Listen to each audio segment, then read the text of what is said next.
Hello, it's Steve Grizzetti again, co-founder of MoviePix.com, and here we are in part 6 of our 8-part series called Basic Training with Adobe Premiere Elements. Now here in part 6, we want to look at effects. There are two kinds of effects, of course. There are effects that are very subtle, that change your video in very subtle ways, and of course there are very extreme effects and special effects and hallucinogenic effects. Depends on how deep you want to go. So we've selected a clip on our timeline here, and we'll go to our effects panel, which we can get to by clicking on the effects button on our action bar. Once again, notice if you're in quick mode, if you select effects, you have a limited number of effects available to you. In expert view, you have a huge library of effects in a huge number of categories. Now notice I have a number of hit film effects on here. That's because hit film was already on my computer and the program automatically plugged them in. So you won't have those. You will have these new blue effects as well as the basic set of effects. It's a huge library where you can do a lot of great things. Now you can browse through the library simply by using these left and right buttons to look at the various categories of effects. You can also, as you saw, click on this title bar and jump directly to a particular set of effects. Or you can use this little magnifying glass. Click on it and type in the name of the effect you want. So I can type in old film and the old film effects come up. So I'm going to go to old film and I'm going to drag the old film effect here onto my clip. And as you can see, what old film does is makes the picture look very scratchy and old. By the way, whenever you're working in Premiere Elements, if things start to bog down, or sometimes you'll actually get a message from Premiere Elements saying it's time to render the timeline. Let me show you what that means. When you have orange lines above your clips on the timeline, it means that the program is doing a soft render. Every time you preview your movie, the program has to automatically generate a render. When that gets to a high level, the program can start to bog down and you can see reduced quality in your previews.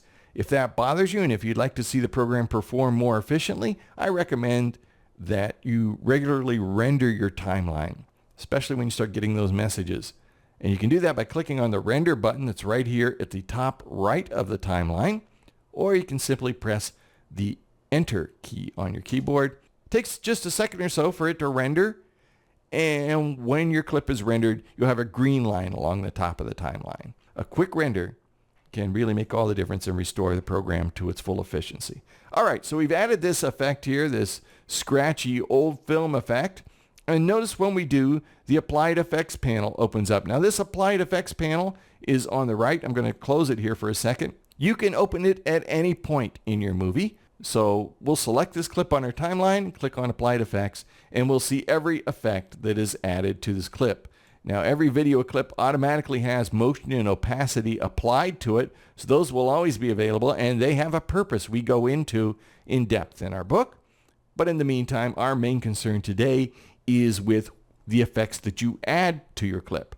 So in this case, we've added the old film effect, and you'll notice that under the old film listing here on the Applied Effects panel are settings. So we can control how much damage the film has. So we can increase that damage, make it look even more beat up. Right now it has a sepia tone, which gives it kind of a yellowish look. We can strip that down to black and white, or we can go the other direction and keep it a color picture, or go someplace in between.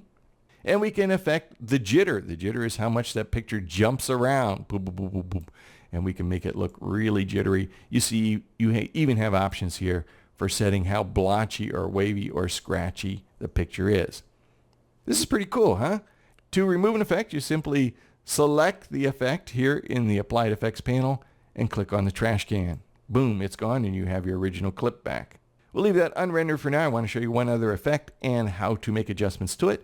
Let's go to effects and I'm going to use, let's get rid of the old film effect here, and I just want to type under that magnifying glass the cartooner effect. This is kind of a fun effect created by Nublu. We'll drag it onto this clip, and as you might expect, it makes your video look like a drawing. Now, there are some pretty high-level settings you can get into. If you open up Paint and Lines, you can see there are lots and lots and lots of settings you can make. That's too complicated for me, and it may be for you too. Fortunately, and this happens with a lot of effects, you have some presets on here. And these presets automatically set all these other settings for you. So right now it's set to animation. We can set it to, for instance, illustration, get a sort of different look to it. Pencil test strips it all down to just basic lines. Splashy paint. And you'll see this, like I say, with a number of effects. So you don't have to make all these fine adjustments. You can just select from the list of presets that are available. And you can then add a special effect to your movie without having to do any fine tuning. All you do is select how you want it to look and let the program or the effect do all the hard work for you. Now in part 7 of our 8-part series, we're going to look at titles and how to add titles to your movie. Then we'll wrap the whole thing up in part 8, showing you how to output your movie. And again, we go into a much greater detail on how to do all of these things and how to control these effects in our books, the MoviePix.com Guide to Adobe Premiere Elements and the MoviePix.com Guide to Adobe Photoshop Elements and Premiere Elements together. Those are available at Amazon.com and, of course, right here at MoviePix.com. I'm Steve Grizzetti. Hope to see you in part 7.